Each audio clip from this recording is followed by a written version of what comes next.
Alors, on se trouve dans la paracha de Kedoshim. Il est marqué la chose suivante. C'est marqué comme ça. Vaïdaber Hashem el Moshe le Moradi. Hashem à Moshe en disant Daber el kol adal ben Israël.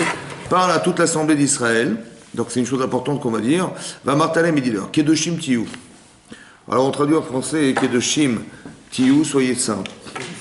Vous voyez, soyez kadosh. Ki kadosh ani, car je suis saint, dit Hashem, ani Hashem elokechem. Et c'est marqué ensuite, Ish imo ve'aviv tiraou, un homme, sa mère et son père, vous craindrez.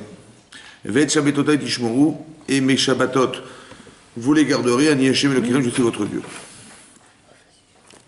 Alors on va déjà s'attarder sur la question qui est de savoir qu'est-ce que c'est que la Kedusha. On nous demande des Kedoshim. Pour nous, les Kedoshim, c'est des gens, quand on parle des Kedoshim, c'est des Baba Saleh, c'est Rabbi Shem Bar Yochai, c'est des gens qui sont extrêmement grands, et qui ont une grandeur d'âme exceptionnelle. C'est ce qu'on appelle des Kedoshim.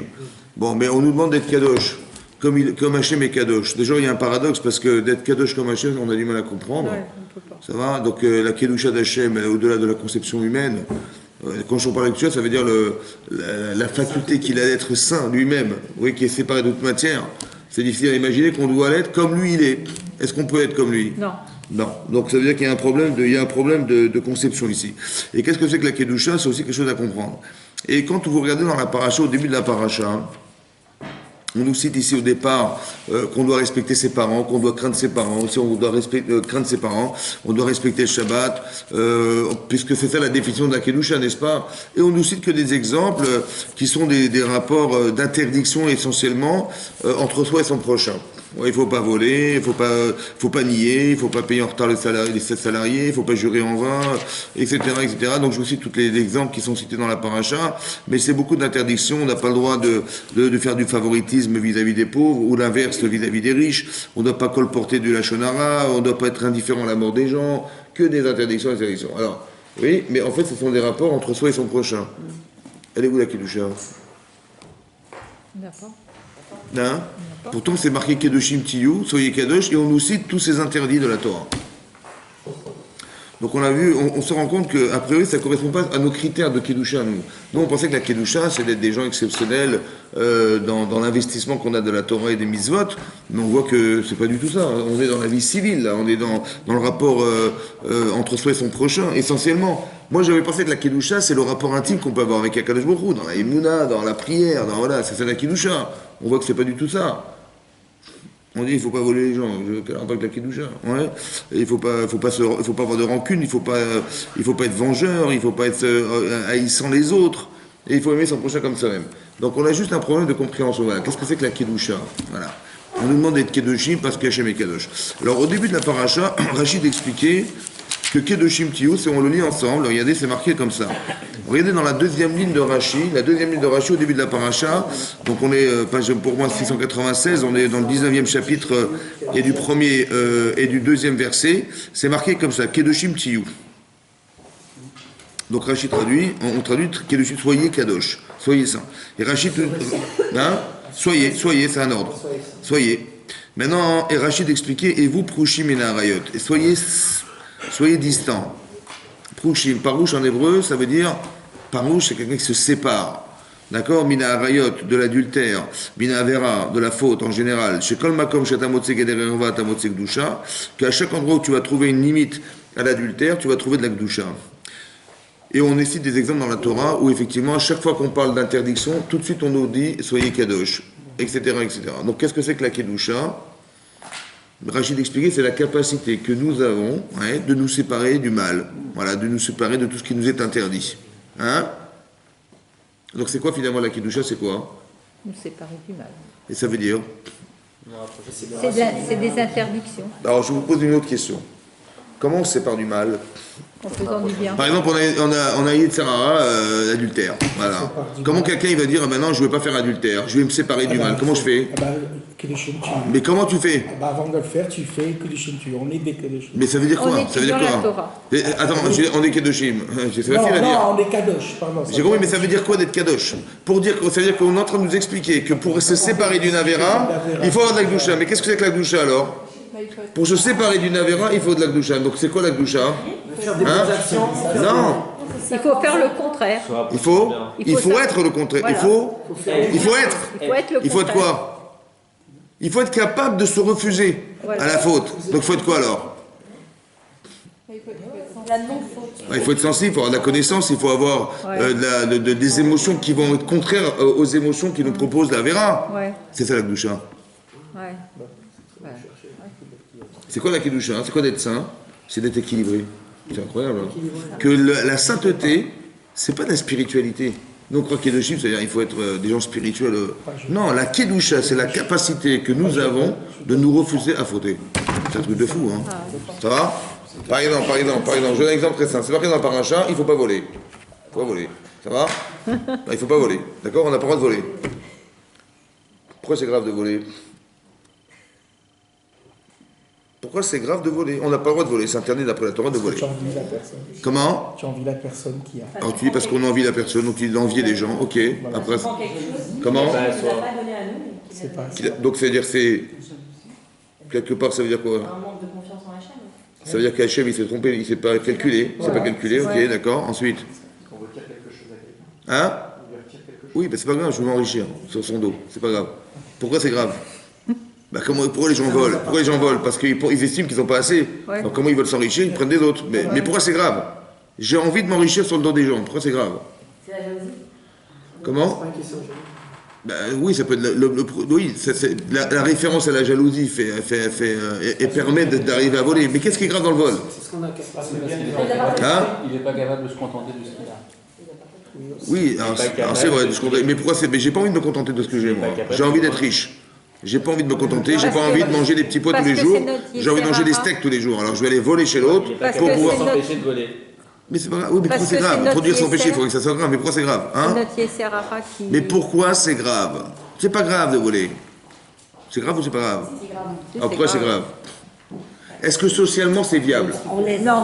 Est-ce que socialement c'est viable? Est-ce qu'on peut vivre dans le vol? Voilà, on sort d'ici à Shalom et on peut nous cambrioler notre maison, on peut nous voler notre sac à main, on peut. C'est viable? Non. Non. Donc, etc. Qu'est-ce qu'on est en train de faire ensemble là? On est en train d'énumérer quoi? Tout ce qui est kadosh. Non, on est en train d'énumérer des choses qui nous permettent de ne pas voler. Ah oui. Donc qu'est-ce qu'on est en train de se faire? Qu'est-ce qu'on est en train de faire psychologiquement? Ben, on est en train de. De s'éloigner du vol.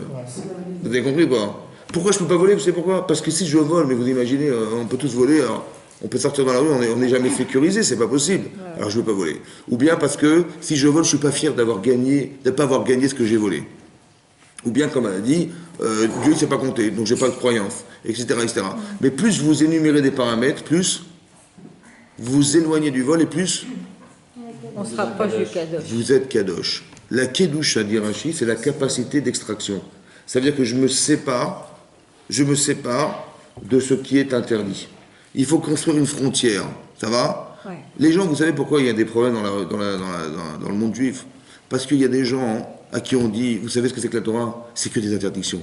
Voilà. Ah ouais. Vous avez compris? On dit, ah bon, on peut pas faire ça, on peut faire ça. Qu'est-ce qu'on peut faire? On peut rien faire. Voilà, on pouvait pas voler, on pouvait rien faire. Donc les gens, ça les dégoûte, ils se séparent de la Torah. Oui, non? Ouais. Qu'est-ce qu'il faut expliquer aux gens?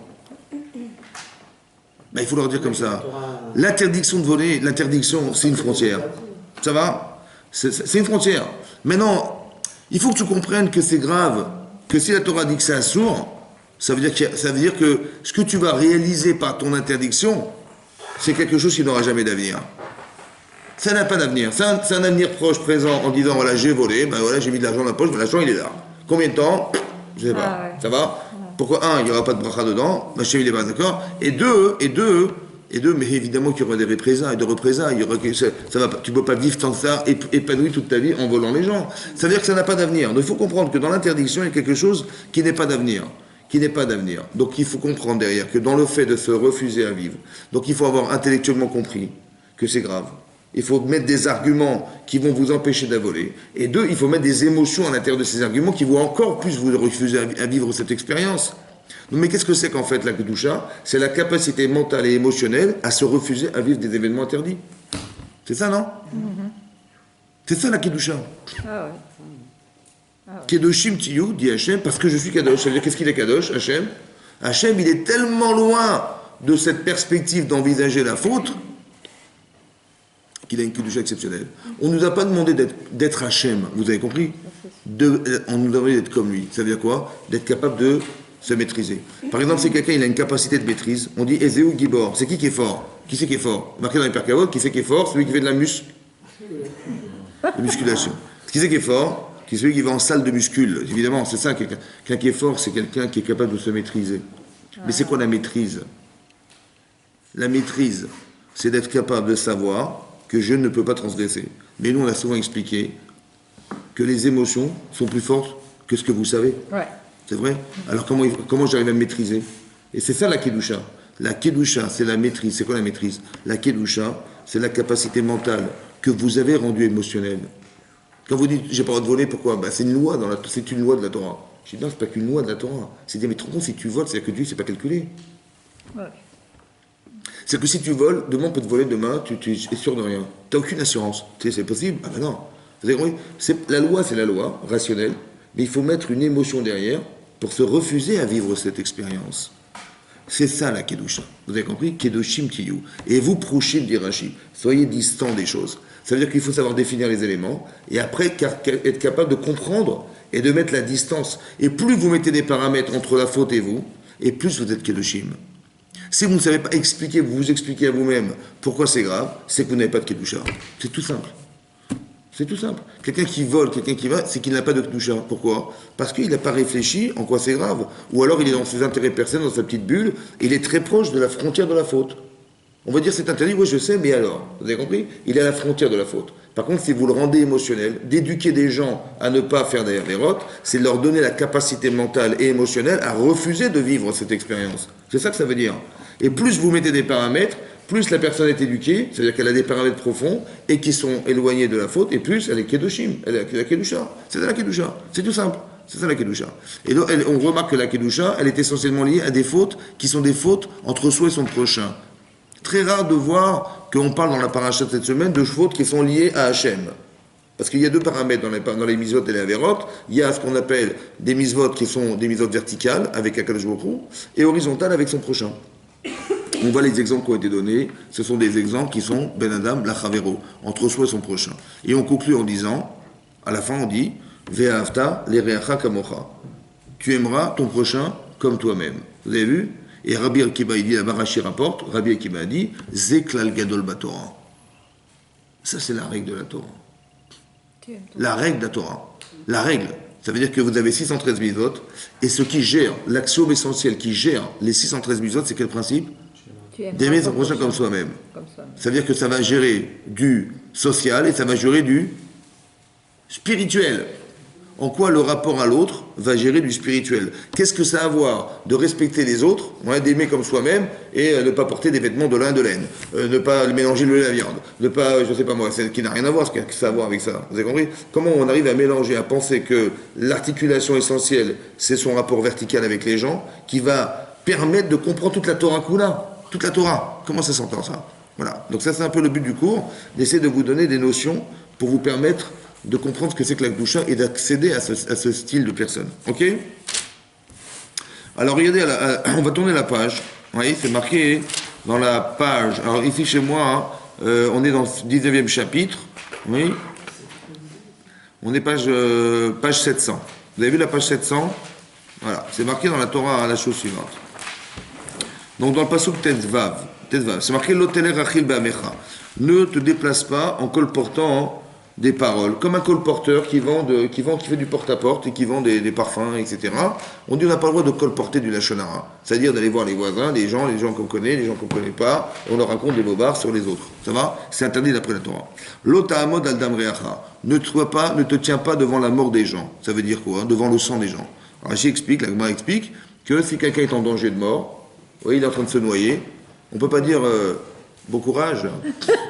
On n'a pas le droit de lui dire bon courage. Ouais. Si on peut le sauver, on saute et on le sauve. On ne peut pas rester indifférent à la mort des autres. Ça va, c'est un lave de la Torah. Donc c'est marqué le Taramot de Baracha. Comment? Mais on ne peut pas se mettre en danger. Non plus, voilà. Ça fait, on n'a pas le droit de se mettre en danger, mais si on peut le sauver, on peut lui envoyer une corde, etc. On dit, on ne peut pas dire, mais tout ce qu'on peut faire pour lui sauver la vie, on le fera. On ne reste pas, Omed, debout devant le sang des autres. Ça veut dire s'il est en danger de mort et qu'on peut le sauver, on ne reste pas indifférent à sa mort. Ani Hashem Shu Hashem. Ensuite, marqué Lotisna et Tachicha. n'haïs pas ton frère. Bilvavecha, dans ton cœur. Ça part plus de juif à juif ou... Oui, achicha. Mais attention, l'otisna est achicha. Est-ce qu'il est votre frère si vous le haïssez? Est-ce qu'il est votre frère si vous le haïssez? Bah non. Alors comment ça s'entend? L'otisna est achicha. L'otisna, n'haïs pas ton frère. Mais si je haïs cet homme, il n'est pas mon frère, hein, je vous rassure. Alors ça veut dire quoi? Et c'est où la haine? Elle est où la haine? Bilvavecha. C'est très très rare de trouver des avérotes qui sont liées à la pensée. En général, on dit ne fais pas ça, ne fais pas ça. Alors, il faut passer à l'action, ça suffit pas de penser. Mais là, on dit la haine, elle est où la haine? Il suffit d'ailleurs dans son cœur pour être transgressé la Torah. Vous imaginez, ça veut dire ça? Manger du cochon et d'ailleurs des gens, c'est pareil. C'est pareil. D'accord? Donc c'est marqué l'otisna tachicha, ne n'haïs pas ton frère dans ton cœur. C'est-à-dire qu'il y a une histoire de la Torah d'ailleurs les gens. Ok? Ensuite, c'est marqué Ochiach tochiach et amitecha. Ochiach tochiach. Reprocher, tu reprocheras. Et amitecha, ton peuple. C'est-à-dire que quand vous voyez des gens qui font des choses pas justes dans la Torah, il faut être capable de leur faire des reproches. C'est facile ou pas? Non. D'accord. C'est une mitzvah. Après, on va essayer de comprendre comment elle s'opère cette mitzvah-là. C'est dur de dire aux gens ce qui ne va pas chez eux. Ok? C'est une mitzvah. Ensuite, Marie l'otis à la frette. Attention, quand tu fais reproche, n'emporte pas la faute. Quelle faute? La faute de faire un reproche, de vexer quelqu'un. De vexer quelqu'un. Chazak. Donc Rachid dit là-bas, Rachid ramène. Attention, ne fais pas barabim. Ne le fais pas en public. Ah ouais. Tu veux faire un reproche à quelqu'un? Ne le fais pas en public. Et du bien. Pourquoi? Parce que la personne qui se voit vue, qui se voit être vue par les autres, alors qu'on lui reproche une faute, l'archouma. L'archouma, ça veut dire la honte. C'est la honte. Et cette honte-là, elle est interdite. On n'a pas le droit de faire honte à son prochain. Malbim pene chavero barabim. Malbim pene chavero, de blanchir le visage de son prochain, c'est interdit d'après la Torah. Ouais, on verra dans quelle mesure c'est très grave. Et là, on voit que, sous prétexte de mitzvah, on en envoie un bon petit coup. Ça va? Et là, on se permet, en couple par exemple, on va lui faire un petit bisaïen devant tout le monde, comme ça on va bien lui faire comprendre que c'est grave.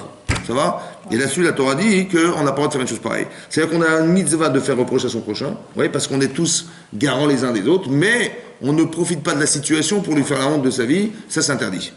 Lotikom, velotiklor. Lotikom, ça veut dire quoi lotikom? Ne te venge pas, velotiklor, et ne n'aie pas de rancune. Rachid donne un exemple de l'oticom, ne te venge pas. Par exemple, quelqu'un, il vous dit, vous dites à quelqu'un, tiens, tu peux prêter ta voiture? Ouais, il vous dit non, je ne la prête pas. Bon, ok, il ne m'a pas prêté sa voiture, ok. Après, ce même monsieur, il vient me voir, il me dit, tiens, tu peux me rendre service, j'ai besoin de, tu peux m'aider pour déménager? Je lui dis non, je ne veux pas t'aider pour déménager parce que tu ne m'as pas prêté ta voiture. Ça va? Voilà. Ça s'appelle l'oticom. Ça s'appelle se venger, ça. C'est interdit après la Torah, ça. On n'a pas le droit de faire ça. Il dit, voilà, je te prête pas, tu m'as pas prêté ta voiture, je ne veux pas te rendre service. Ou alors, je lui dis, on lui répond, on dit, écoute, tu te rappelles quand je t'ai demandé ta voiture, tu m'as dit non, ouais. Eh ben moi, je suis pas comme toi, moi. Moi, je vais venir t'aider pour le déménagement. Ah ouais. Hein? Eh ben c'est la Torah, ça. C'est l'oticom. L'otitor. En fin de compte, j'ai de la rancune, mais je dis, ouais, tu vois, je suis pas comme toi. Bon, j'ai gardé, ça m'a fait mal au ventre, hein, mais bon, mais tu vois, je vais te rendre service, mais je fais pas comme toi qui rend pas service aux gens. Ça s'appelle l'otitor, ça, c'est interdit ça. L'otitor, on n'a pas le droit. On n'a pas le droit d'avoir de la rancune. C'est dur ça, hein? Ah, mesdames, pardon. Alors, et ensuite c'est marqué, Ve'ahavta le'racha kamocha, tu aimeras ton prochain comme toi-même. C'est marrant, hein, c'est marqué, tu aimeras ton prochain comme toi-même. Après tout ça, il faut l'aimer comme soi-même. Ça veut dire quoi, aimer comme soi-même? Ça veut dire Aimer plus. Est-ce qu'on peut aimer comme soi-même? Ça veut dire souhaiter ce que l'on veut pour nous, pour lui. Voilà. Alors c'est une explication. Ouais. Parce que c'est marqué, Ve'ahavta, pas être réacha, pas le prochain. Pour le prochain, ça veut dire quoi pour? C'est-à-dire que toi, tu as réussi. Eh bien, tu espères pour les autres comme toi-même. Tu espères leur réussite et que, voilà, tu leur espères le meilleur, voilà. Et c'est ça, donc c'est une explication. Mais ça veut dire d'aimer comme soi-même. Ça veut dire quoi comme soi-même? A priori, la logique, c'est d'expliquer que si je m'aime, je peux aimer. Ouais. Donc, pourquoi j'aime pas les autres? Parce qu'on ne s'aime pas. Parce qu'on ne s'aime pas. Du blé. Non, pourquoi? Parce qu'on ne s'aime pas. C'est vrai. C'est intéressant. Ça veut dire que je n'aime pas Je râle. Tout le temps, je râle. Pourquoi? Peut-être parce que je ne m'apprécie pas déjà. Ça veut dire quoi, s'aimer? Ça veut dire quoi, s'aimer? Hein? C'est accepté. S'aimer. Il faut aimer comme tu t'aimes. C'est quoi s'aimer? Bah, se connaître. Hein. S'aimer. Ouais. On peut se connaître et se détester. Bah, apprécier. S'apprécier, Hein? se connaître, s'apprécier. Bah, se connaître, ouais, je sais que je suis nul. Je suis un nulard, je sais rien faire. Est-ce que je m'aime? Non. Ce qu'on aime chez soi, c'est quoi? Ce qu'on entreprend. Et non, mais Ce qu'on est quoi? Nos méthodes. Les valeurs. nos valeurs, Qu'est-ce qui fait de vous des personnes fortes? Ouais. Des personnes, votre courage, votre ténacité, votre intelligence, Nos votre barrières, sensibilité, vis-à-vis, tout ce qui fait de vous des êtres intéressants, on va dire. ouais. D'accord? Mais pour être capable de voir ce qui est intéressant chez moi, Parce qu'on il faut que je fasse un travail d'introspection, de me comprendre et de me voir et de m'accepter et de m'apprécier. Ah, Donc si je sais m'apprécier, je saurai apprécier. voir l'appréciation que j'ai des autres. Ah ouais. Mais si je ne sais pas la voir, c'est que forcément, je ne sais pas la voir chez moi déjà, vous comprenez le problème? Ah ouais. Où est-ce qu'on a appris à voir l'appréciation des autres? Où est-ce qu'on apprend ça? Dans quel domaine vous avez appris ça, vous? À l'école, on apprend ça à l'école? Apprendre quoi? Apprendre à faire le couscous. Non, apprendre à apprécier les autres. D'où comment on apprend à apprécier les autres? D'où vous avez su ça à faire ça? Dans les relations sociales, Ouais, quand on est- les relations, Comment? La famille déjà. Razak, Razak. la relation sociale, Regardez la première mitzvah qui est marquée dans la Torah. La première mitzvah, c'est la laquelle? famille, ouais. Reprenez la page 696. Reprenez, marqué là-bas, hein. C'est marqué Ish imo ve'aviv tiraou. Un homme, sa mère et son père, vous craindrez. C'est marqué comme ça. Et Rachid ramène, c'est une dans Kiddushin de la flamme d'élève, qui dit, il y a marqué un homme, sa mère et son père, vous craindrez. La mère et le père, vous craindrez. Et c'est marqué dans le kavod, dans l'honneur de ses parents. C'est marqué kaved et avicha vet imecha. On a inversé. Vous avez remarqué qu'on a inversé? On a inversé, on a dit qu'on doit craindre sa mère et son père, et on doit respecter son père et sa mère. Pourquoi on a inversé? Parce que d'habitude, c'est l'inverse. Parce que c'est l'inverse. La Gemara dit dans Kiddushin que Yadoua, c'est connu. Ça veut dire quoi connu? Ça veut dire que c'est la nature humaine. Qu'un enfant, il craint son père. Et un enfant, il respecte sa mère. Pourquoi? La Gemara dit parce que Meshadlato Bidvarim. C'est la foi. Parce qu'elle sait lui parler, lui séduire, machin. Un papa, il ne sait pas parler à ses enfants. Ça va? Mais une maman, elle sait parler à ses enfants. N'est-ce pas, monsieur? Voilà. Maintenant, elle sait parler, ça veut dire qu'elle comprend. Le père, il est dans la rigueur, la mère, elle est plus dans l'émotionnel, donc elle comprend, la mère comprend, elle peut comment dire, elle sait comment toucher les enfants, et un père, il ne sait pas. Donc qu'est-ce qui se passe? On est dans donc un enfant, naturellement, il craint son père. La Torah nous demande de respecter ce que vous craignez. Allez-y. Ou à l'inverse, je respecte ma mère, on me demande de craindre la personne que je respecte. Pourquoi on me demande de faire l'inverse de ce que naturellement j'ai en moi? Je respecte mon père, ma mère, pardon, donc j'ai la notion de respect chez moi, donc je peux m'en inspirer pour respecter les gens dans la rue, et je crains mon père, donc je peux l'utiliser pour craindre la police dans la rue. Ça va? Pourquoi il faut inverser ce qui est construit naturellement? Et qu'est-ce que ça veut dire respecter son père et craindre sa mère? Ça veut dire quoi, respecter son père?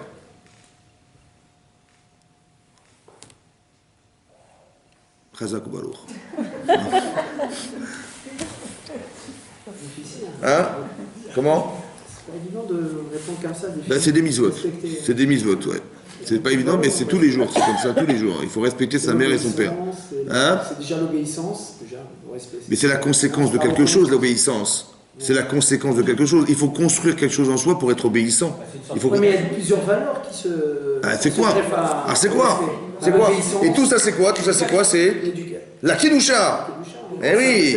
Mais qu'est-ce que je dois faire? Alors on a expliqué comme ça. Kaved, ça veut dire honorer. Kavod, le kavod. Kavod, c'est honorer. Mais le mot kavod, en hébreu, il vient du mot Honneur. kaved. Kaved en hébreu, ça veut dire lourd. Lourd. Lourd. Il faut mettre du poids. C'est quoi le poids qu'on met dans ses parents? Ben, dans votre tête, il y a une case qui s'appelle papa. Ça va? Et il y a une case qui s'appelle maman. C'est facile de mettre du poids dans sa mère. Pourquoi c'est facile? Parce que maman, elle est gentille. Maman, elle me comprend. Maman, elle est toujours serviable. Maman, elle est machin. Ça va? Mais qu'est-ce que vous faites quand vous dites ça? Vous mettez du poids dans votre mère. Ça va? Mais ça, c'est naturel. Mais chez papa, il n'y a pas beaucoup de poids. Pourquoi? Parce que papa, c'est la police. Papa, c'est un policier. Papa, il fait le flic à la maison. Papa, il fait comme ça, il dit comme ça. Il est toujours en train de me reprocher des trucs. Oh là là, mais j'ai du mal à le respecter parce que il n'y a pas de poids dans mon père. Alors qu'est-ce que je dois faire, moi, en tant qu'enfant? Quand je dis enfant, c'est pas 10 ans, hein, c'est même à 55 ans. Hein. Qu'est-ce que je dois faire? Je dois essayer de retrouver chez mon père ce qui fait de lui un être exceptionnel. Je vais mettre du poids dans mon père. Pourquoi faire? Parce que quand je vais le respecter, je ne vais pas faire un respect soi-disant. Je vais respecter la personne à qui j'ai mis du poids. Vous comprenez? Kaved. Il faut qu'on arrive à mettre du poids, ça veut dire qu'il faut que j'ai une case vide. Mon père, vous savez quoi mon père? J'ai un conseil demandé, il est toujours là. Mon père, il est toujours serviable. Mon père, il a toujours été avenant. Mon père, il a toujours souriant. Mon père, il a toujours... etc., etc. Vous avez compris? Voilà, ça c'est mon père. Il faut être capable d'aller rechercher, mettre du poids dans la personne. Ça va? Donc d'où j'ai appris à mettre du kavod chez les gens, d'où j'ai appris à respecter les gens, d'où j'ai appris à me respecter moi-même. Parce que si je sais faire ça chez les autres, a priori, a fortiori, je vais être capable de le faire chez moi. Quel poids j'ai moi? Quel poids? Vous avez compris? Qu'est-ce que je vaux? Vous avez compris? Ce travail, en fait, c'est un travail d'analyse. Vous allez être capable dans vos vies de mesurer le poids que vous avez. Et ça, c'est un travail à faire. Parce que si vous ne le faites pas, vous allez vous négliger. Et si vous allez vous négliger, vous allez faire des fautes. Parce que c'est pas grave, vous comprenez? J'ai fait des bêtises, et alors? Je n'ai pas de poids. Je n'ai pas de considération de moi. Alors si demain on me dit que je suis nul, eh ben c'est pas grave, de toute façon je ne vaux rien. Donc je suis obligé d'avoir un respect de soi, que j'amplifierai par la connaissance de ce que je suis, mais aussi parce que je me respecte. Mais qu'est-ce que je respecte en moi? Ben je respecte ce que je vaux. Ah oui. Qu'est-ce que vous valez? Ben je dis, attends quand même. Voilà, j'ai réussi ça, je sais faire ça, j'ai eu le courage de faire ça, j'ai eu l'intelligence de faire ça, j'ai entrepris ça, etc. Donc vous vous donnez du poids. Mais c'est fondamental ça. Mais si vous êtes capable de respecter ce que vous êtes, alors vous êtes capable aussi de le voir chez les autres. Ve'ahavta le'reacha kamocha. Mais si vous êtes capable de voir chez les autres le bien que vous procurent les autres, ou le bien qu'ils représentent pour vous, est-ce que maintenant on peut s'appuyer sur ce rapport à l'autre pour retrouver Akadosh Baruch Hu et dire mais a fortiori Hachem? Non? Non. Évidemment que c'est comme ça. C'est-à-dire, mais qu'est-ce qu'on a gagné avec ça? Qu'est-ce qu'on a gagné dans ce raisonnement-là? Vous savez ce qu'on a gagné? On a gagné que ce qui est virtuel et essentiel, c'est Hachem. La Emouna, c'est virtuel. Mais comment je vais arriver à vivre avec quelque chose qui est pour moi virtuel? Comment vous faites? Alors vous savez ce qu'on va faire? On va s'appuyer sur son père. Et on va s'appuyer sur sa mère. Ça veut dire quoi s'appuyer? Ça veut dire que Kavod, je respecte mes parents pour ce qu'ils sont. Mais si tu respectes ton père pour ce qu'il représente pour toi, alors à quel jour, qu'est-ce qu'il représente pour toi? Ah, vous avez compris? Alors je vais faire un raisonnement fortiori. Mais je vais m'appuyer sur mon père pour basculer sur Hachem. Parce que de penser que vous allez pouvoir avoir la conscience d'Hachem sans passer par les autres, c'est quasiment impossible. C'est peut-être pour ça qu'on nous demande d'être kadosh comme il est, en passant par le biais de mitzvot qui sont des interdits et qui sont à la fois des mitzvot assez positives dans le rapport à l'autre. Parce qu'on est quasiment incapable de réaliser une émotion forte dans l'abstraction de quelque chose que vous voyez. C'est impossible. Par exemple, on respecte le Shabbat. Mais qu'est-ce qu'on fait Shabbat? Eh bien, on fait des séoudotes, on fait des repas. Il faut manger. C'est comme ça, il faut manger. Il y a combien de séoudotes? 3. Mais pourquoi on mange? Et qu'est-ce qu'on fête? Vous savez ce qu'on fête? On fête la finalité de la création du monde. D'accord?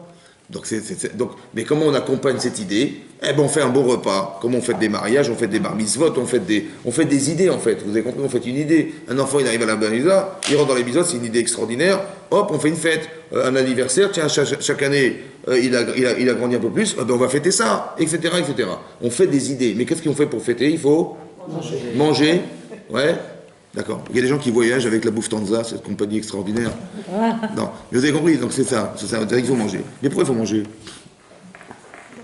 À chaque fois qu'on fait un truc, il faut manger. Il faut faire un gâteau, il faut faire un truc, il faut inviter les gens au restaurant. Pourquoi il faut manger? Non, faut offrir.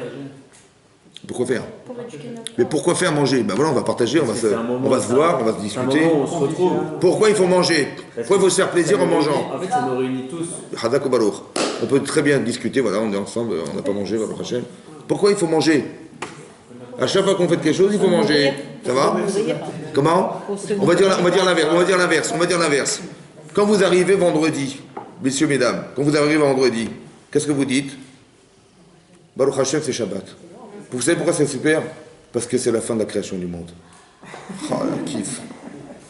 C'est pour ça qu'on fait Shabbat, ouais. Quand on arrive vendredi, on dit, ah purée, heureusement que c'est Shabbat, c'est la fin de la création du monde. C'est ça que vous dites? Vous dites, ah Baruch Hashem, il y a le canapé. Il y a le canapé, il y a la dafina, il y a... Hein? Qu'est-ce qu'on se dit en tête? Mais on devrait se dire, mais c'est la fin. Mais on fête la création du monde, non? Mais c'est pas ça qu'on dit. Pourquoi on dit pas ça? Et pourquoi il fallait absolument manger? Parce qu'écoutez-moi bien, tant que vous n'êtes pas capable de greffer une émotion à une idée, ça ne reste pas. Ça va? Il faut que mon corps, il comprenne la notion que vous êtes en train d'élucider. C'est la création du monde. Vous avez compris? Il faut absolument fêter ça. Pourquoi il faut fêter? Vous savez pourquoi? Parce qu'il y a un discours intellectuel, mais il y a aussi un discours corporel. On ne peut pas vivre dans l'abstraction totale. C'est pour ça que la Kedusha, ça ne peut pas être la mystique. Vous avez compris? Parce que la mystique, ça ne fait pas vivre les gens. Par contre, je peux comprendre quelque chose qui comme si que dans ma tête c'est clair, mais mon corps il comprend rien. Vous avez compris? Mon corps, qu'est-ce qu'il fait? Mon corps il me dit, écoute, c'est bientôt Shabbat, heureusement, parce que c'est la fin de la semaine. Voilà ce qu'il me dit mon corps. Mais ce discours en vérité, il est honteux. Parce que c'est pas pour ça que tu fais Shabbat, tu fais pas Shabbat pour te reposer. C'est vrai. Mais pourquoi je suis obligé de penser comme ça? Parce que ce qui fait tampon entre ma neshama et mon corps, c'est la Séouda. Ce qui fait tampon. C'est-à-dire que si je mangeais pas Shabbat, je pense qu'on aurait fait 2-3 Shabbats, c'était fini. Parce que combien d'années on va fêter la création du monde, quand même? Vous avez compris? Alors qu'est-ce qu'on... Hein? On peut pas. Par contre, on se dit, tiens, c'est le jour du Shabbat, tiens, c'est on profite. Tu vois? Ok. Mais en vérité, c'est pas la Séouda qui m'intéresse.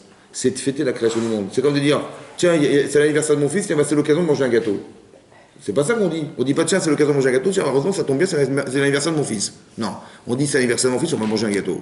Mais c'est pas pour le gâteau qu'on fait l'anniversaire. Ça accompagne l'anniversaire. Le gâteau accompagne la fête, accompagne l'événement, accompagne l'idée. C'est ça que ça veut dire. Mais il faut bien comprendre que l'un sans l'autre n'est pas possible. Comme il est impossible de concevoir Hachem dans toute sa grandeur, si je n'ai pas de rapport émotionnel, physique, qui puisse être un baromètre.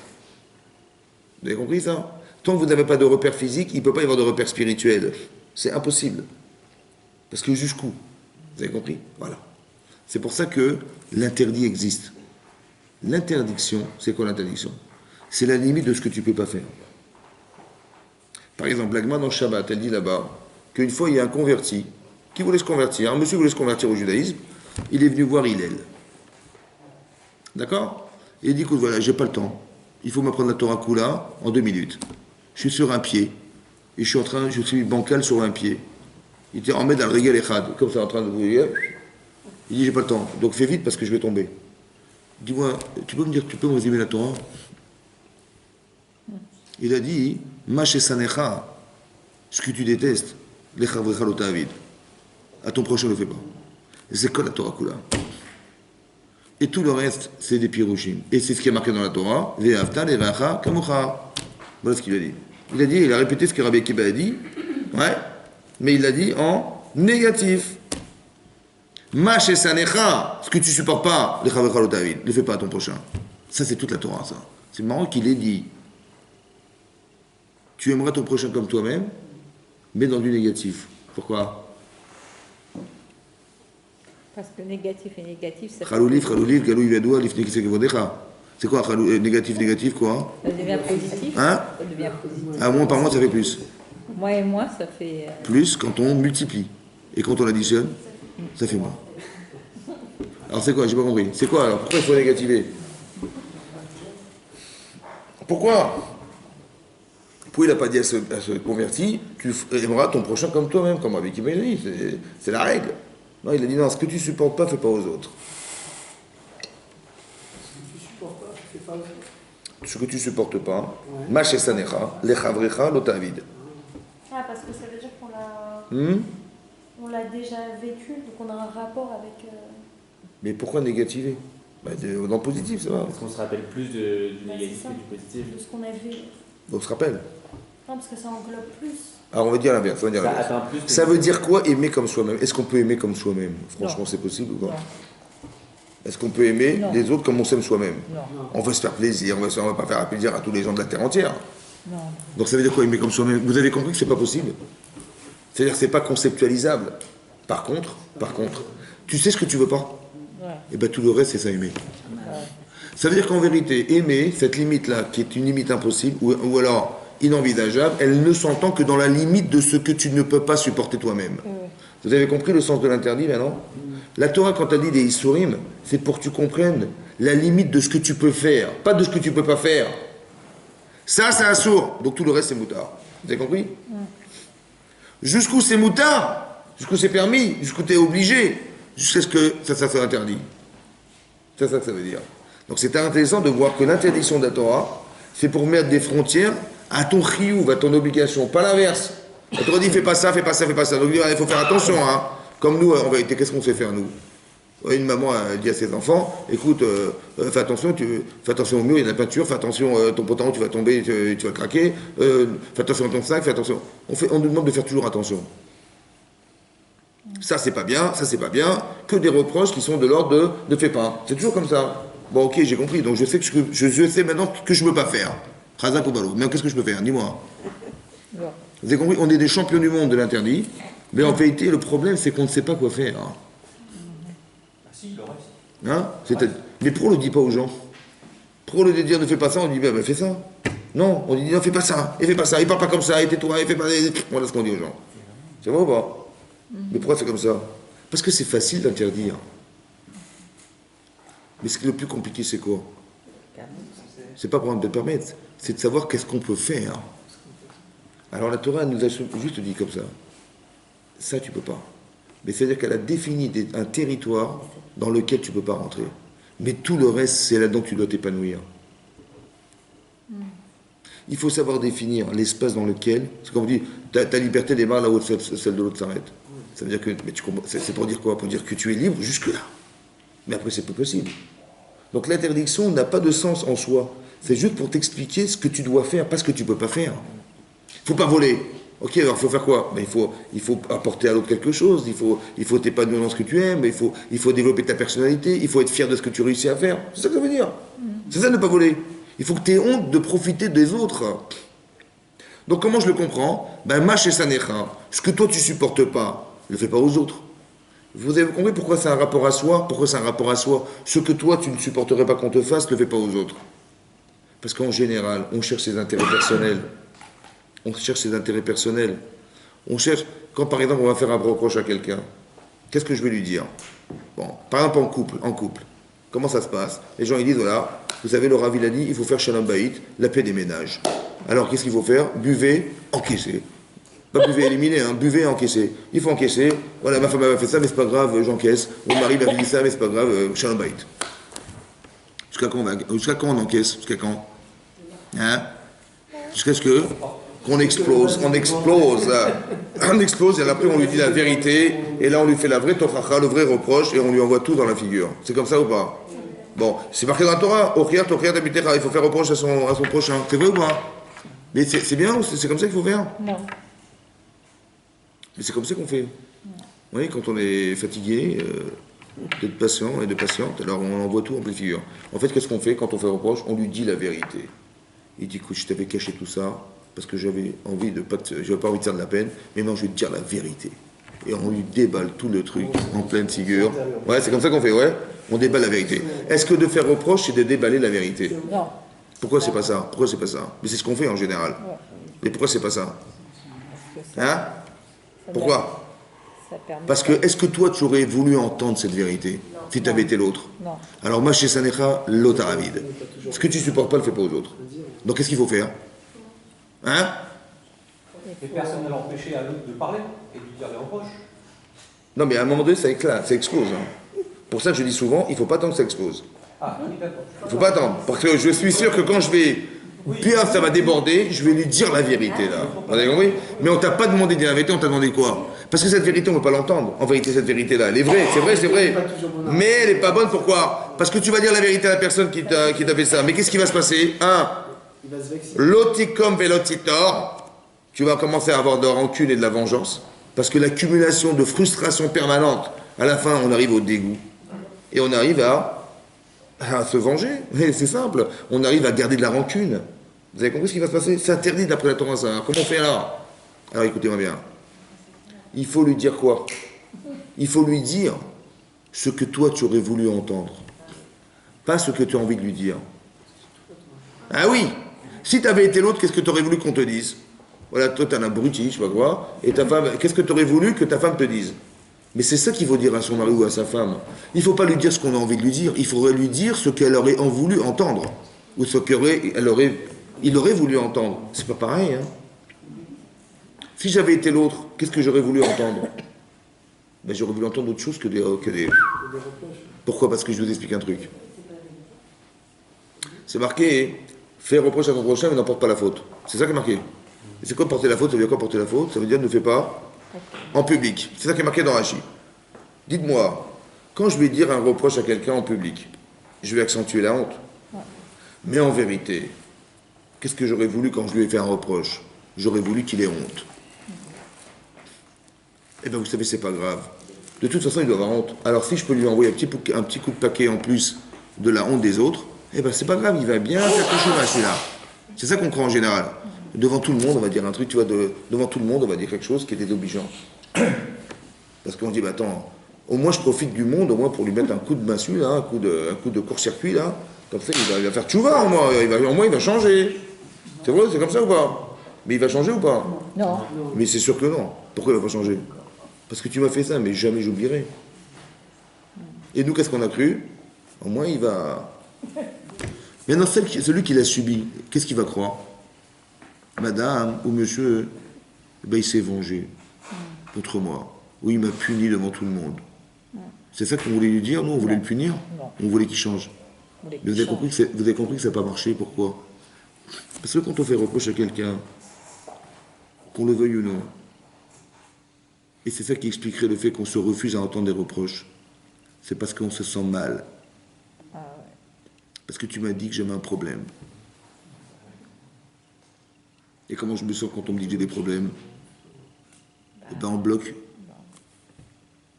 je refuse. Mais si on n'est pas capable d'entendre les problèmes, on n'est pas capable de changer. C'est sûr. On n'est pas capable d'accepter.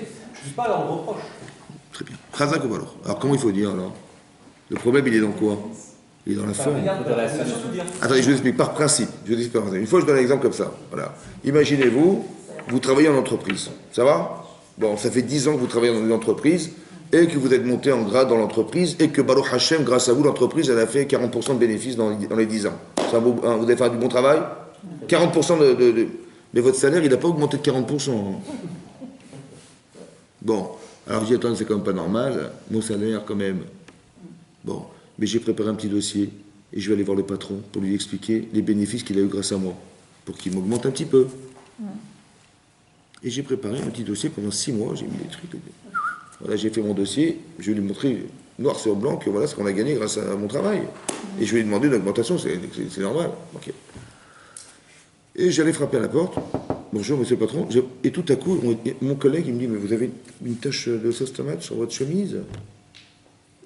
Mince. Ouah, je ne l'avais pas vu. Oh, heureusement que tu sais quoi, j'allais rentrer, lui demander une augmentation, il aurait vu la tache, ça aurait été ridicule. Oh, tu m'as sauvé la vie. Merci beaucoup. Je vais aller m'acheter une chemise. Je vais me changer. Merci beaucoup. Merci de m'avoir dit que j'avais une tache sur ma chemise. Mais quand je lui dis, tu sais, j'ai remarqué que tu te comportes mal quand même. Hein. Tu n'aurais pas une tache dans la tête par hasard? Hein? Franchement, ça se fait pas ce que tu fais. Ça se fait pas. Il y a un petit problème. Qu'est-ce qu'il me dit à ce moment-là? Occupe-toi de tes affaires. Occupe-toi de tes affaires. De quoi je me mêle? Ça va? Maintenant, qu'est-ce qui est plus grave? D'avoir une tache dans la tête ou une tache sur la chemise?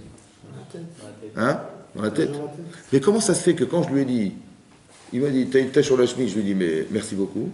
Mais j'aurais dû lui dire, mais merci beaucoup a fortiori, c'est que tu m'as dit que j'ai une tache dans la tête. Non? Et c'est l'inverse qui se passe. Parce que c'est plus facile à régler le problème de la chemise que le problème de... Est-ce que c'est un problème de facile? Non. Non, c'est la remise en cause. Non, mais- La remise en cause. Parce que quand tu m'as dit la chemise, c'est pas grave, j'enlève. Bah oui. Mais là, tu vas pas parler de ma chemise, tu vas parler de moi. Donc il faut se remettre en question. Ah, tu m'as dit que j'avais un problème. Il y a un plus grand travail à faire. Donc il y a de l'amour-propre mis en cause dans l'histoire. Oui. Donc vous avez compris qu'on refoule ce genre de réflexe, ce genre de réflexion quand on parle de nous. C'est comme ça, c'est comme ça. Alors comment on va aider les gens maintenant? Puisque de toute façon, par réflexe, on refuse d'entendre. Donc comment... Hein? Et comment on fait? En Ah, ça parlant dépend. de soi, que nous- J'ai compris, apprendre à parler Chazak ou Baruch. Ça s'apprend à l'école. Mais comment on va faire pour expliquer aux gens qu'ils ont des problèmes? En mettant du poids à côté de ce problème. C'est-à-dire qu'ils ont ça, Ouais, mais ça serait mieux s'ils font ça. Enfin, s'ils c'est vrai. améliorent ce point-là. C'est vrai, parce que je vous explique un truc. Quelqu'un qui a des problèmes, en fait, il le sait, en général. Donc quand on veut lui dire, mais tu vois, ta vie, t'es comme ça, et ta vie, t'es comme ça, comme ça. Bon, il le savait déjà. Oui. Bon, est-ce qu'il essaie de s'arranger? Non. Il dit C'est oui, pas il dit le problème, oui. il faut lui montrer que c'est la solution. Exactement, ça veut dire comme ça. Première chose, c'est comme ça. Première chose qui est vexante, c'est de dire comme ça. Je savais que j'avais un problème. Donc quand tu m'as fait savoir que j'avais un problème, non seulement tu me l'as dit, non seulement je le savais, mais en plus tu l'as fait savoir. Et j'ai pas besoin que tu me le répètes. Ça va? Et donc je vais braquer, je vais refuser d'entendre ce que tu dis. C'est vrai? Par contre, j'aurais préféré quoi? Plutôt que de me dire ce qui va pas chez moi, j'aurais tellement aimé que tu me dises Ce qui va. non, qu'est-ce que j'aurais pu faire? Puisque manifestement, j'ai pas de solution. Donc j'aurais tellement plus aimé, et ça aurait été respectable pour moi d'entendre une solution que d'entendre un problème. Donc en me disant j'ai un problème, et tu le savais bien. Après tu me l'as dit. Ah, tu voulais me casser? C'est comme ça que c'est perçu pour la personne qui le subit. Donc ce que toi, si tu avais été à la place de celui qui va subir cet affront, qu'est-ce que tu aurais dit? Tu aurais préféré qu'on te dise ce qui va mieux, ce que tu aurais pu faire de mieux, ou bien ce qui n'a pas été chez toi? Ben moi, j'aurais pas aimé qu'on me dise ça, alors ne le dis pas aux autres. C'est ça, aimer les gens. Vous avez compris ou pas? D'aimer les gens, c'est d'avoir la capacité mentale à se mettre dans la position de ceux qui subissent ce que vous leur dites. Ouais, mais est-ce que c'est pas la nature humaine qui a fait comme ça? Mais bien sûr que c'est fait. On doit travailler dessus pour justement arriver à ça. Mais c'est contre soi. Mais pourquoi? Parce qu'en vérité, vous savez quoi? C'est tellement important de se respecter qu'Hachem, il a fait qu'on refuse d'entendre des choses qui sont contre soi. Le seul problème, c'est quand c'est un reproche. Ah ouais. Vous avez compris? Pour se protéger, alors il faut avoir une valeur humaine, il faut avoir un respect de soi obligatoire. Parce que moi je pense que quand on fait une avéra, ça part d'une négligence personnelle. On ne se respecte pas. Vous comprenez? C'est-à-dire que notre vie, elle n'a pas beaucoup d'importance. Alors si je fais plus ou moins d'avérotes, c'est pas grave. Vous avez compris? Par contre, si ma position est importante, j'ai peur de salir ou de polluer ce que je suis, alors je vais faire attention à moi. Vous avez compris ou pas?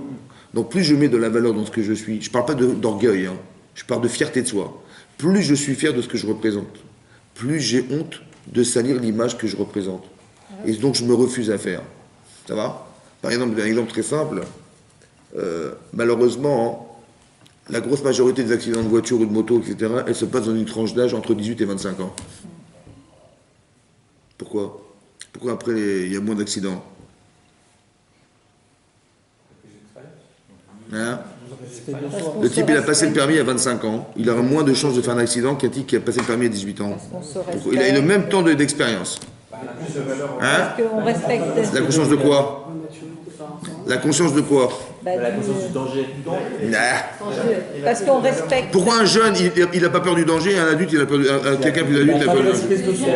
Hein? Parce qu'on n'a pas envie de mourir et peut-être que quand on est jeune, On a envie de mourir. On s'en fout, mais oui, on s'en fout. Mais pourquoi on s'en fout? Parce qu'on ne se respecte pas. Attendez, je vous explique un truc.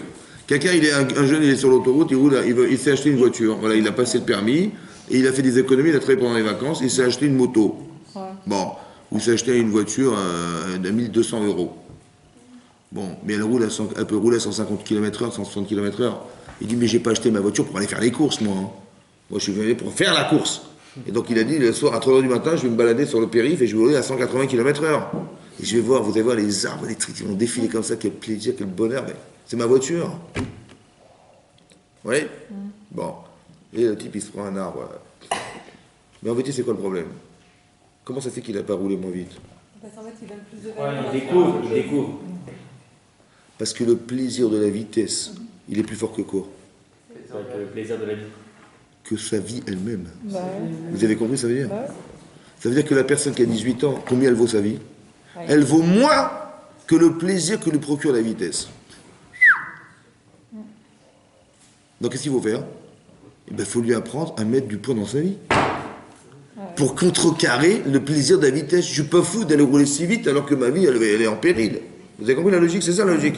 Quand un type il a 25 ans, 30 ans, il dit j'ai un profit, je me marie, j'aurai des enfants, je ne vais pas gâcher ma vie. Vous avez compris? Donc qu'est-ce qu'il faut faire? Il faut mettre du poids dans son existence pour contrecarrer le plaisir qui m'amène à des catastrophiques. Vous avez compris pas? C'est pour ça que je parlais de négligence. Qu'en vérité, quand on fait une avéra, c'est parce qu'on se néglige. On n'a pas le poids de nos vies. Vous avez compris ce que ça veut dire? Ouais. Donc qu'est-ce qu'il faut? C'est fondamental ça. Il faut que tu arrives à aimer comme toi-même. Mais si tu t'aimes pas toi-même, comment tu vas aimer les gens? Vous avez compris ou pas? L'oticum velotitor. On n'a pas le droit d'avoir de rancune, ni de haine, ni de jalousie. C'est interdit de la Torah. Par exemple, malheureusement, il peut arriver que dans des couples, oui, des gens, ils s'entendent pas. Ouais. Et qu'est-ce qui se passe? Après, il faut un petit inventaire. Oui, ça fait 10 ans, mon mari, et ma femme, bon, ça va pas du tout, on peut plus vivre ensemble, on va divorcer. C'est plus solvable, c'est plus viable.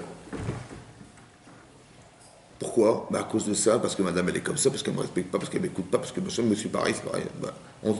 On s'envoie tout ce qui va pas du tout. C'est vrai? Et donc, vu l'état de la situation, qu'est-ce qu'on peut faire? On va pas rester comme ça, c'est pas possible, on va chacun vivre sa vie. Et donc, voilà, mitzvah divorcer, on divorce. C'est vrai?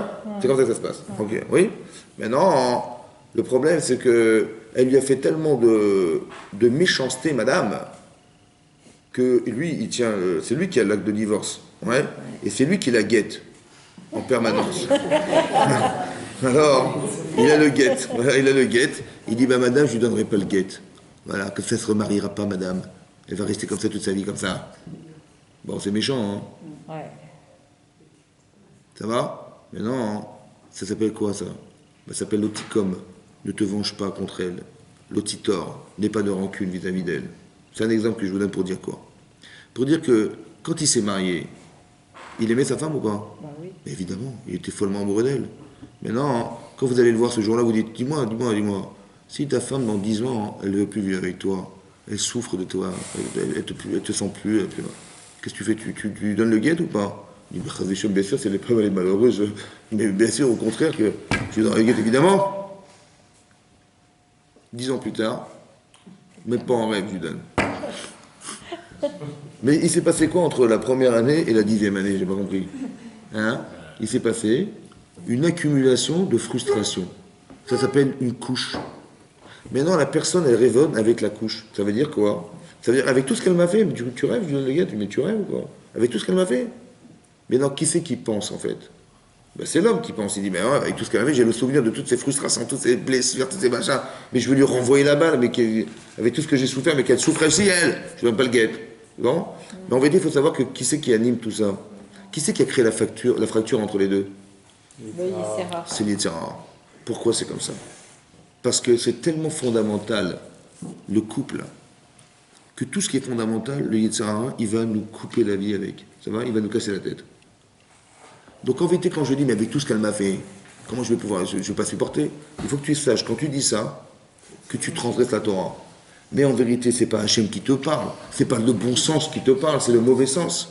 Et c'est quoi ce mauvais sens? C'est l'Yetzirah.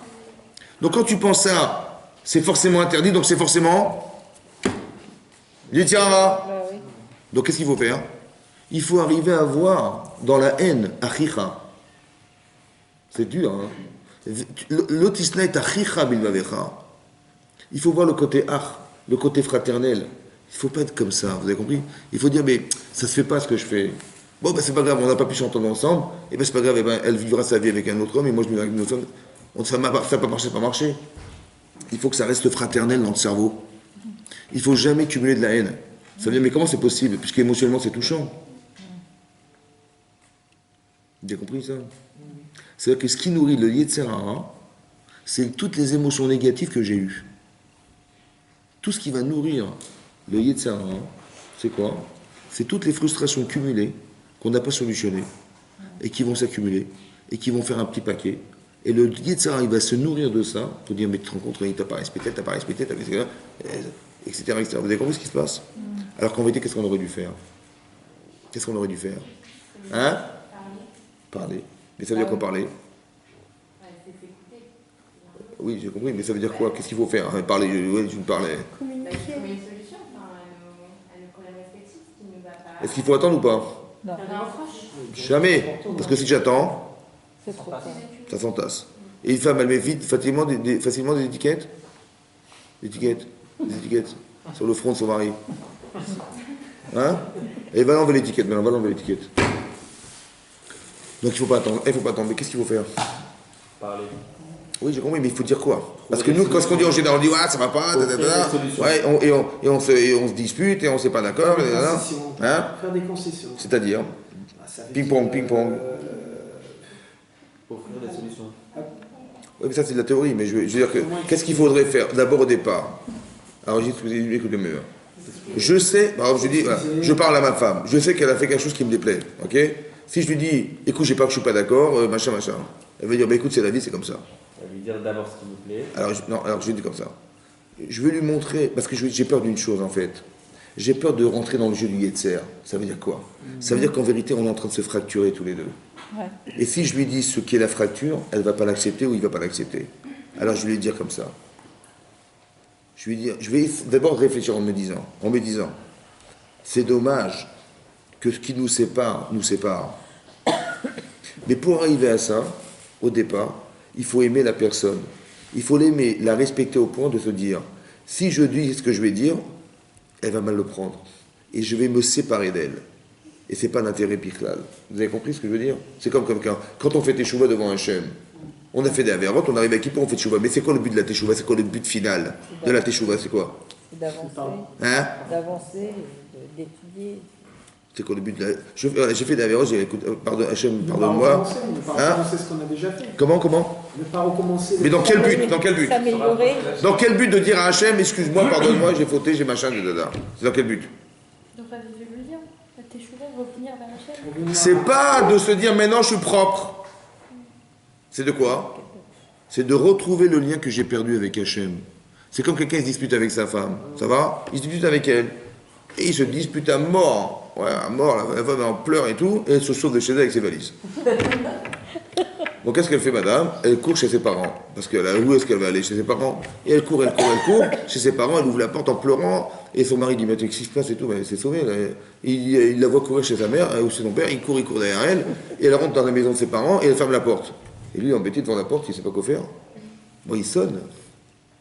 Et il dit, elle est où ma femme? Je dis, comment ça, elle est où ta femme? Mais qu'est-ce que t'as fait de ma fille? Mais je vois, mais elle est en train de pleurer dans sa chambre. Bon, il ouvre la porte. Et heureusement qu'il avait son sidour dans la poche. Il ouvre son sidour, il dit, excuse-moi chérie, Hachamnou, Baganou, Gazanou, Dibarnou, Dachiv et la Shonara. Ça marche ou pas? Non. Mais c'est ce qu'on fait tous les jours, nous. Hein? Nous, le sidour, on fait Hachamnou, Baganou, Gazanou. Ah oui, mais au moins je suis propre. Au moins, elle ne me dira pas, encore c'est de ta faute. Voilà, j'ai fait tchouva, c'est bon, je suis propre, alors je suis propre. C'est ça qu'il fallait faire? Oui, non, il fallait faire teshuva. C'est quoi la teshuva? C'est de retrouver ce qu'on a perdu. La teshuva, c'est de retrouver ce qu'on a perdu. Ce lien avec Hachem par la Vera, je l'ai perdu. Alors je vais le retrouver, je fais teshuva. Je veux retrouver Hachem. Je veux retrouver mon épouse. Je veux retrouver mon mari. Vous avez compris ça? La teshuva, c'est pas de se dire maintenant j'ai bonne conscience. La teshuva, c'est de retrouver ce qu'on a perdu, la relation qu'on a perdue. C'est ça la teshuva. Mais pour arriver à faire ça, il faut avoir peur de perdre. Mais pour avoir peur de perdre, il faut considérer la personne. Maintenant, quand je vais lui dire quelque chose, j'ai peur que quand je vais lui dire, il va s'éloigner de moi. J'ai peur quand je vais lui dire qu'elle va s'éloigner de moi. Alors comment je vais lui dire? Eh bien, je vais lui dire avec le plus grand respect du monde. Mais vous savez comment je vais me retenir de dire? Parce que j'aime. Vous avez compris ce que je veux dire? Mais comment ça fait que j'aime? Parce que j'ai trouvé en elle ou en lui quelque chose qui est respectable et qui fait que j'aime. Mais c'est ça qui va me retenir. Parce que j'ai pas envie de perdre, sous prétexte que j'ai un problème avec lui ou avec elle. Cette relation, j'ai pas envie de la perdre, cette relation. Mais vous savez ce que c'est ça? C'est la Kedusha, ça. Non? Mais évidemment, c'est ça. Donc ça veut dire qu'il faut réfléchir avant de faire un reproche, comment je vais m'arranger pour qu'elle accepte ce que je vais lui dire. Ça, c'est pas simple. Ou comment je vais m'arranger? Parce que si je lui dis en pleine figure ce que je pense, elle va jamais accepter. C'est un affront. Et si je lui dis, et si elle lui dit ce elle se pense de lui, il va jamais l'accepter, c'est un affront. Il faut que je m'arrange pour qu'il arrive à accepter ce que je lui dis. Mais comment je vais faire? Il faut que je le fasse avec le plus grand respect en disant, écoute, j'ai un problème, mais je ne sais pas comment te dire. Et il va dire quoi? Mais de quoi tu parles? Ouais, mais bon, j'ai peur de te vexer, j'ai peur de vexer. Mais dis-moi quoi? Ben voilà, écoute, voilà, il y a ça. Il dit, ah ben d'accord, excuse-moi, on va s'excuser. Vous savez pourquoi on s'excuse? Parce qu'on a été respecté par les gens. Quand tu es respecté, tu respectes. Quand tu n'es pas respecté, tu ne respectes pas. En fait, le problème, c'est ça. C'est qu'en fait, la connotation du reproche, elle est vue comme un manque de respect de soi. Comment tu as osé me dire? Tu t'es vu d'abord toi, tu t'es vu toi. Vous avez compris, c'est le problème, c'est que tu ne m'as pas respecté. Donc toute la base, c'est le respect. Et dès l'instant où il y a respect, la formulation du respect, il y a forcément écoute. Et quand il y a écoute, on change. Mais vous savez ce qu'on va gagner? On va gagner qu'on va se séparer de ce qui nous sépare. Si manifestement j'ai un problème avec mon épouse ou mon épouse a un problème avec moi, il y a quelque chose qui de nature nous sépare. Alors si on arrive à s'en débarrasser, on va se retrouver. C'est pas de faire le constat de ce qui ne va pas qui compte. C'est est-ce que par amour pour elle ou pour amour pour lui, je vais arriver à faire qu'on va se débarrasser de ce qui nous sépare. Que manifestement, il y a quelque chose qui est de nature à me déranger chez lui, et lui c'est l'inverse. Mais c'est incroyable, c'est Mina Shamaïl ça. Comment de nature, il y a quelque chose qui est fort chez moi et qui me dérange qui n'est pas chez elle. Ou l'inverse, il y a quelque chose qui est très fort chez elle et qui n'est pas chez moi. Et ça la dérange énormément. Peut-être que le but en vérité, c'est d'arriver à changer ça par amour pour l'autre. Ve'afta l'eracha kamocha, comme toi-même. Vous avez compris? Tu vas essayer de l'amener à penser comme toi-même. Ce que toi tu penses être une valeur forte et une valeur sûre, pourquoi tu ne pourrais pas lui apporter ce qui lui manque? Plus que d'attendre que lui il te comble ce qui te manque. D'aimer comme soi-même. Alors que l'inverse est faux. Tu vas regarder de la rancune, tu vas regarder de la jalousie, tu vas regarder de la vengeance. Vous avez compris? Voilà. La même chose qui résulte d'une vengeance ou d'une rancune.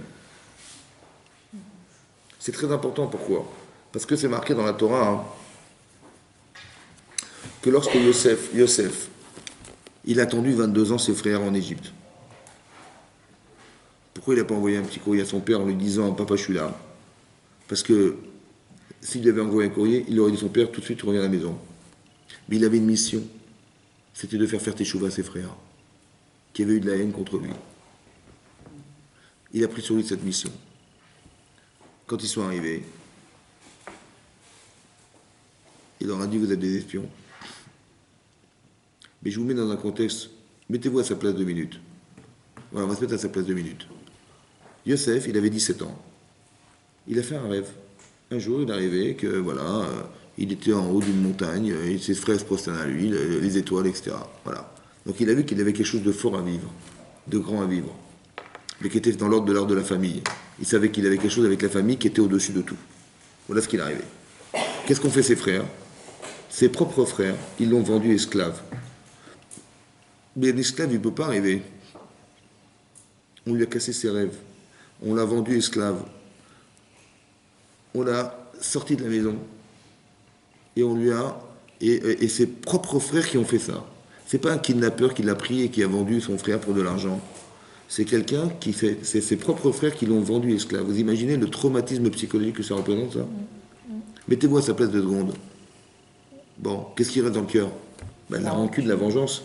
Donc si vous voyez vos frères arriver alors qu'ils vous ont fait ce coup-là, qu'est-ce que vous dites? Je vais me venger. Évidemment. Qu'est-ce qu'il a fait, Yosef? Non. Ça veut dire qu'il y a quelque chose de plus fort que la vengeance. Mais la vengeance, c'est fort, c'est émotionnellement touchant. Il faut que l'amour des autres soit plus fort que la vengeance. Maintenant, ça veut dire quoi? Ça veut dire comme ça. Il faut se donner un but dans la vie, d'arriver à aider les gens. D'aider son épouse, d'aider son mari. Aider. Ça veut dire de lui apporter quelque chose que lui n'est pas capable d'être. Alors, qu'est-ce qui se passe? Il y avait de la haine gratuite. Il fallait éliminer la haine. Il a mis une pression énorme, Yosef. Qu'est-ce qu'il a fait? Il a gardé Shimon en otage. Et il leur a dit, écoutez, ça ne sert à rien de revenir si vous revenez sans votre frère Binyamin. Ils savaient que c'était la famine et qu'ils allaient consommer ce qu'ils avaient acheté, ils allaient revenir un jour. Et lorsqu'ils sont revenus avec Binyamin. Et qu'est-ce qu'il a fait? Il les a reçus à table et il a fait croire que Binyamin avait volé sa coupe. Et eux, ils ont dit, attendez, excusez-nous, bon, on a compris que c'était Mina Shamaïm, et que Hachem il nous a punis d'avoir vendu Yosef, on va devenir des esclaves pour vous. Il dit non, mais vous n'avez pas fauté, c'est lui qui a fauté, et je le garde Binyamin. Vous pouvez rentrer chez vous. Et Yehuda intervient, et il dit à son père, il dit à cet homme, il lui dit, écoutez, vous savez, vous ne vous rendez pas compte, hein, mais mon père est un vieillard. Il a perdu son fils, il a perdu sa femme. Le seul enfant qui lui reste, c'est lui. Si vous gardez cet enfant, vous tuez mon père. Nafshuk shura ben nafshuk.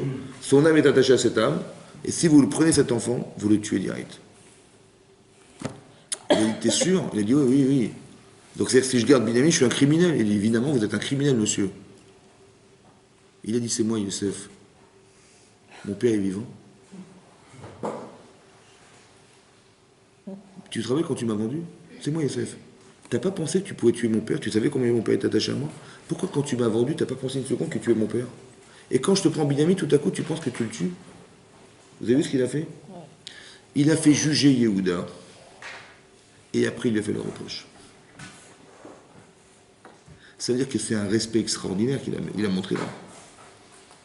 Au lieu de lui dire en pleine figure, voilà, écoutez, je vais vous convoquer, voilà, c'est moi Yosef, alors, vous vous rappelez les cocos là? Vous m'avez vendu, machin, ça se fait pas, et hop, en prison direct. Il n'a pas fait ça. Il a compris que, quelque part, il y a une faille dans ce système, c'est la haine. Si j'arrive à faire que je vais me débarrasser de la haine de mes frères, je vais retrouver mes frères. Vous comprenez ce que ça veut dire, ça? L'autistin est achicha bilvavecha, mais c'est ton frère. Il faut se débarrasser de ce qui nous sépare, mais pas d'entériner ce qui nous sépare. C'est ça qu'il a fait Yosef. Mais comment il a respecté ses frères? Et vous savez ce qu'il a respecté ses frères? C'est marqué là-bas, hein, Rachid amène. Il a fait sortir le garde. Exactement. Là-bas c'est marqué, et Rachid rapporte comme ça, que quand il a voulu se dévoiler à ses frères, il a fait sortir tout le monde. Et Rachid dit pourquoi? Parce qu'il n'aurait pas supporté que ses frères ils aient eu la honte de leur faute devant tout le monde. Il a sorti tout le monde. Mais là-bas, le Midrash Rabbah, il dit là-bas, que quand il a sorti tout le monde, il a pris un risque énorme. Parce que maintenant que tout le monde est sorti, il n'y a plus de gardien, il n'y a plus rien, ils auraient pu l'assassiner sur le champ. Ça veut dire que tout ce que je suis en train de vous dire, toute la souffrance qu'il a subie, qu'il a fait subir à son père pendant cette attente de 22 ans, il a préféré mourir que de leur faire honte devant tout le monde. Vous avez compris ces valeurs là de la Torah, ça? Vous avez compris ces valeurs de la Torah? Ça veut dire qu'il a préféré mourir et que tous ces projets qu'il avait organisés pour faire fatcho à ses frères, c'était pas grave, pour peu qu'ils aient honte. Vous avez compris ça? La valeur humaine. Jusque-là, il faut être capable de penser. C'est ça la Kedusha. La Kedusha du Klal Israël, c'est que nous, on ne réfléchit pas dans nos intérêts personnels. Et quand on a des intérêts personnels qui ont été frustrés ou vexés ou machin, eh ben on va se venger, on va tenir rancune, on va être comme des idiots. Non. Il faut retenir la valeur humaine. Ça veut dire que c'est mon frère. Bon, il a fait une erreur, je comprends. Voilà, il a fait cette erreur, je comprends. Mais si le but, c'est pas de vivre avec nos erreurs, c'est d'aider parce que c'est mon frère. Vous avez compris la différence? C'est ça le chesed de la Torah. C'est ça la kedusha de la Torah. Mais c'est ça qu'Hachem il fait en permanence. Parce que quand Hachem nous fait intervenir des choses dans nos vies pour nous aider à changer, mais c'est ça qu'il fait toute la journée. Je vais vous dire pourquoi c'est grave. Et combien Hachem, il est patient. C'est marqué dans le schéma Israël. La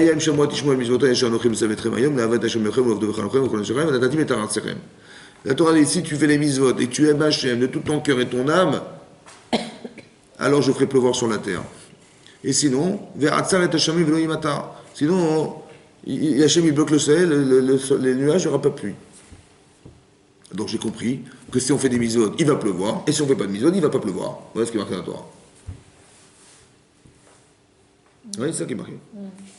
Bon, mais ça veut dire quoi? Ça veut dire comme ça, écoutez-moi bien. Qu'est-ce qu'Hachem, il a gagné d'avoir créé le monde?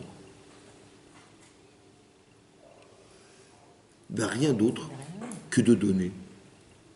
Rien que de donner, que de procurer le plaisir de vivre, ou le plaisir d'atteindre par ça, par les mitzvot, le Ramabah. Qu'est-ce qu'il gagne lui? Il gagne le plaisir d'exister à travers ce qu'il a créé. C'est vrai ou pas? Donc, mais attention, ce qu'il est capable de donner est subordonné à nos actes. Ça veut dire que si on fait des mitzvot, eh ben, il est capable d'exprimer ce qu'il est Hachem. Et si on fait des avérotes, eh ben, il va s'empêcher de donner. Donc quand on fait une avéra, qu'est-ce qu'on fait? On empêche Hachem d'exister pour nous. Ça va? Ça va? C'est ça la Avera. Et Hachem, au lieu de dire ah, comment ça se fait que tu es là, oh, j'existe, tu m'as pas vu, là, je suis là. Il aurait pu tout faire exploser, non? Ben là, il attend. Il envoie des épreuves, des machins, des trucs, des tests pour qu'on fasse tes chouvas. Vous imaginez ça? Quel amour il a pour nous?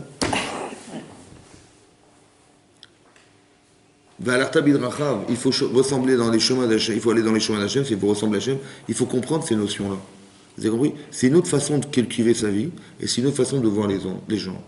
C'est ça qui est marqué. Tu aimeras ton prochain comme toi-même. Et si tu arrives à comprendre ça, mais quand est-ce que tu peux faire une Avera? C'est pratiquement impossible. Si tu arrives à construire cette émotion-là, et que tu arrives à considérer les choses, mais ça peut être physique ou spirituel, c'est la même chose.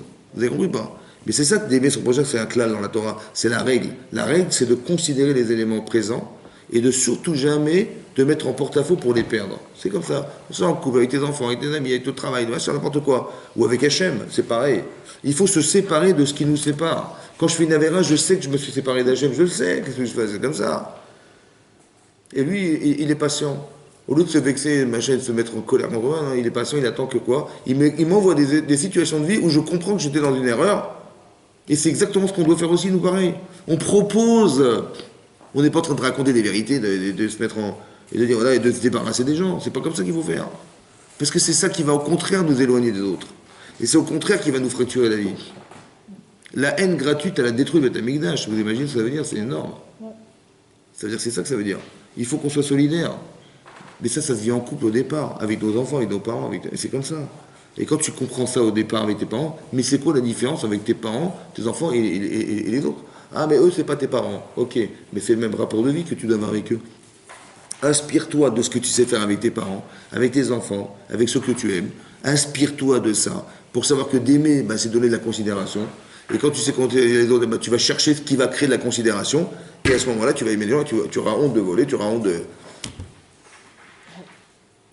Ce qui est marqué dans la Torah ne fait pas, c'est juste parce qu'il faut savoir justement construire pour ne pas aller jusqu'à la limite de l'interdiction.